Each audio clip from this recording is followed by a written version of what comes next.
Assalamu alaikum. Welcome to my class. I am Abdus Salam, assistant teacher, Rajshahi Collegiate School, Rajshahi, Bangladesh. My dear students and my respectable viewers, I am going to make a video class especially on verbs and the kinds of finite and non-finite verbs. তাহলে আজকে আমাদের ভিডিওটা হচ্ছে the kinds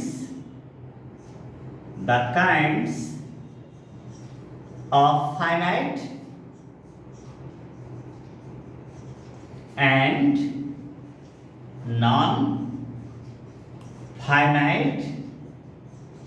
verbs এর উপরে আজকে আমরা কাজ করব। আসলে আমরা আজকে যে ক্লাসটা হবে তা অত্যন্ত ইম্পর্টেন্ট, যা শুরু থেকে শেষ পর্যন্ত দেখলে এই ভার্বস কিভাবে সেন্টেন্সে ব্যবহার করা হচ্ছে তা সহজেই স্পষ্ট হয়ে যাবে। শুরুতে আমরা বলবো যে ফাইনাইট ভার্ব কি। শুরুতে আমরা বলছি যে ভার্ব প্রধানত দুই প্রকার, সেটা হচ্ছে একটা finite verb.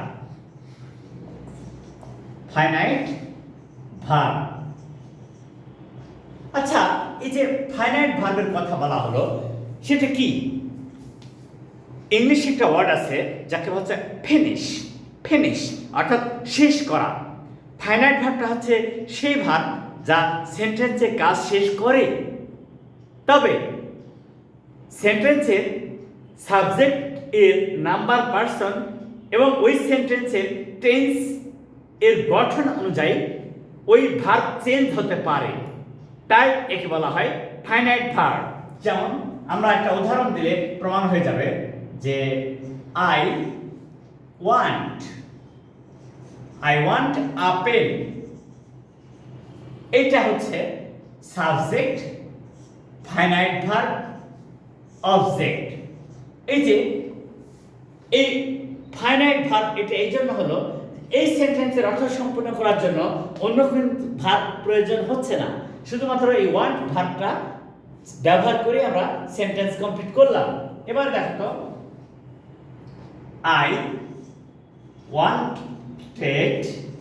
I wanted a pen, আমি একটা কলম চেয়েছিলাম।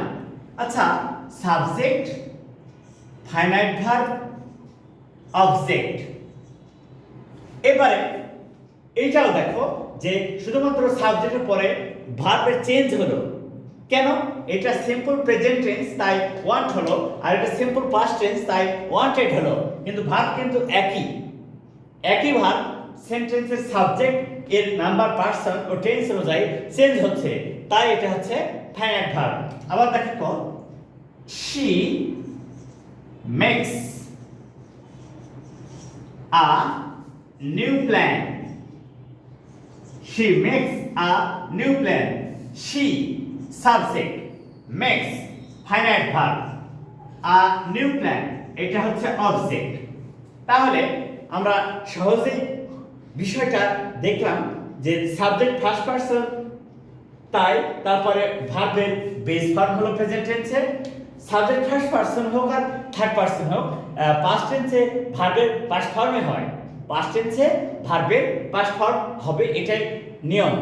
আর subject third person singular number present tense হলে ভার্বের শেষে এস বা ইএস যুক্ত হয়। যেমন এই সেন্টেন্সটা যদি আমরা এরকম বলি, হি ওয়ান্টস আ পেন, সে একটা কলম চায়। হি সাবজেক্ট, ওয়ান্টস হচ্ছে ফাইনাইট ভার্ব, আ পেন এটা হচ্ছে অবজেক্ট। তাহলে এবারে এখানে দেখা যায় হি is swimming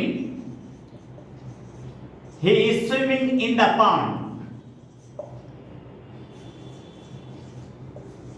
আচ্ছা, এই যে এখানে আবার সুইমিং এই ভার্বটা হলো ফাইনাইট ভার্ব। সুইমিং সাঁতার কাটতেছে, he is swimming in the pond সে পুকুরে সাঁতার কাটতেছে। She makes a new plan সে নতুন একটা বুদ্ধি আটে। আই ওয়ান্টেড আ পেন আমি একটা কলম চেয়েছিলাম। I want a pen আমি একটা কলম চাই। He wants a pen সে একটা কলম চায়। আমরা এখানে দেখছি যে সাবজেক্ট ঠিক থাকছে কিন্তু ভার্বগুলো টেন্স অনুযায়ী এবং এই সেন্টেন্সের সাবজেক্টের প্রকার অনুযায়ী রূপের চেঞ্জ হচ্ছে এবং টেন্স অনুযায়ী ভার্বের রূপের চেঞ্জ হচ্ছে, তাই এদেরকে বলা হয় ফাইনাইট ভার্ব। তাহলে আমরা কি শিখলাম? আমরা শিখলাম যে একটা সেন্টেন্সে সাবজেক্ট এর নাম্বার, পার্সন ও টেন্স অনুযায়ী যে ভার্বের রূপের পরিবর্তন হয় এবং যে ভার্বটা সেন্টেন্সে কাজ সম্পন্ন করে তাকে আমরা বলছি ফাইনাইট ভার্ব, তাকে আমরা বলছি ফাইনাইট ভার্ব। তাহলে what is that? A finite verb is a kind of verb which completes the action in a sentence and it changes according to the subject and tense of that sentence. So it is called finite verb. অর্থাৎ সেন্টেন্সের সাবজেক্টের সাথে ব্যবহৃত হয়ে যে verb কাজ সম্পন্ন করে এবং ওই সেন্টেন্সের সাবজেক্টের নাম্বার, পার্সন ও টেন্স অনুযায়ী রূপের পরিবর্তন ঘটায়, রূপের পরিবর্তন ঘটায়, তাকে কিন্তু আমরা বলছি ফাইনাইট ভার্ব। আশা করি এই ফাইনাইট ভার্ব নিয়ে তোমাদের আর কোনো সমস্যা থাকবে না। এবারে আমরা এর পরবর্তী যে স্টেপ সেটা নন ফাইনাইট ভার্ব কি সেটা নিয়ে কথা বলবো। আমরা এতক্ষণ ফাইনাইট ভার্ব নিয়ে কথা বলেছি, এখন নন ফাইনাইট ভার্বটা কি সেটা নিয়ে কথা বলবো। একদম সহজ। আমাদের উদ্দেশ্য এবং প্রক্রিয়াটা হচ্ছে কিভাবে সহজে ইংরেজি শেখা যায়।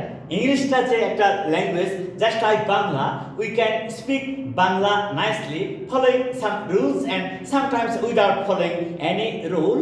In the same way, English is a kind of language and we must follow some rules because it is not our native language. In order to develop our skill, we must follow some rules which can help us to speak and write English nicely. এবারে আমরা যেটা দেখছি সেটা হচ্ছে নন finite verb. Non finite verb. She wants a pen to write a poem. আচ্ছা, এই সেন্টেন্সটা দেখো তো, she subject, wants finite verb, a pen object, to write লিখতে, এই যে লিখতে,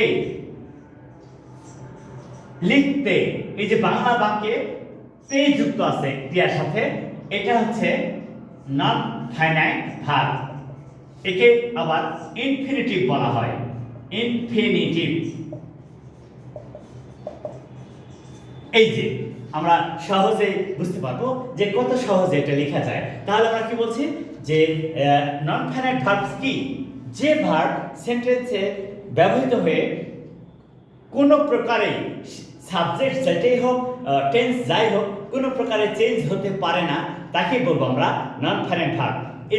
নরমালি নন ফাইনাইট ভার্বটা দুই প্রকার হয়, একটা হচ্ছে ইনফিনিটিভ আর একটা হচ্ছে পার্টিসিপল। একটা ইনফিনিটিভ আর একটা পার্টিসিপল। আচ্ছা, এটা দেখি তো, he wanted a pen to write a sentence.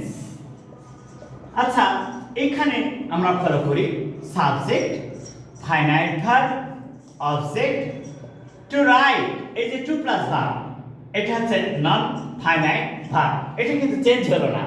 লিখতে, এটা কিন্তু চেঞ্জ হলো না। তাহলে আমরা কি বললাম যে যে ভার্ব সেন্টেন্সের সাবজেক্টের সঙ্গে ব্যবহৃত হয়ে টেন্স পাস্ট টেন্স তাই পাস্ট ফর্ম হলো, প্রেজেন্ট টেন্স তাই প্রেজেন্ট ফর্ম হলো, সাবজেক্ট থার্ড পারসন তাই ভার্বের সাথে এস এস যোগ হলো, এভাবে চেঞ্জ হতে পারছে, সেটা হচ্ছে ফাইনাইট ভার্ব।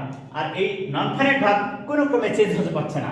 যেমন আমি যদি আরেকটা উদাহরণ দিই, I saw her walking, I saw her walking on the way.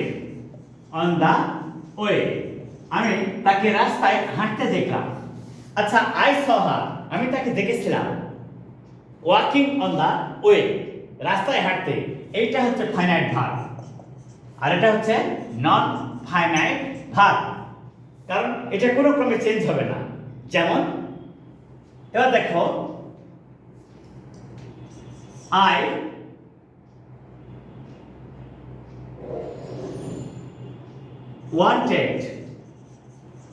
I wanted to see her. I wanted to see her sitting on a chair. এইটা দেখো I wanted to see her, আমি তাকে দেখতে চেয়েছিলাম। এটা wanted finite verb. I wanted আমি দেখতে চেয়েছিলাম, to see দেখতে নন ফাইনাইট ভার্ব, সিটিং বসে থাকা অবস্থায়। তাহলে আমরা দেখলাম যে একটা ফাইনাইট ভার্বকে দুই ভাবে নন ফাইনাইট ভার্ব করা যায়। সে কি একটা ইনফিনিটিভের মাধ্যমে, অর্থাৎ টু প্লাস ভার্ব, ভার্বের বেস ফর্মের পূর্বে টু বসালে টু প্লাস ভার্বকে বলা হয় ইনফিনিটিভ, ইনফিনিটিভের মাধ্যমে। আর হচ্ছে প্রেজেন্ট পার্টিসিপলের মাধ্যমে। What is present participle? ভার্বের বেস ফর্মের সাথে আইএনজি যুক্ত হয়ে যদি তা ভার্ব এবং অ্যাডজেক্টিভের গুণাবলী বিশিষ্ট হয় তখন তাকে আমরা প্রেজেন্ট পার্টিসিপল বলি। So my dear viewers, now you can easily understand how to make non-finite verb and how to use sentence by it, and we can use finite verb in any situation now. So please follow this video from the beginning to the end and share it to your friends and tell them to share and subscribe. Assalamu alaikum.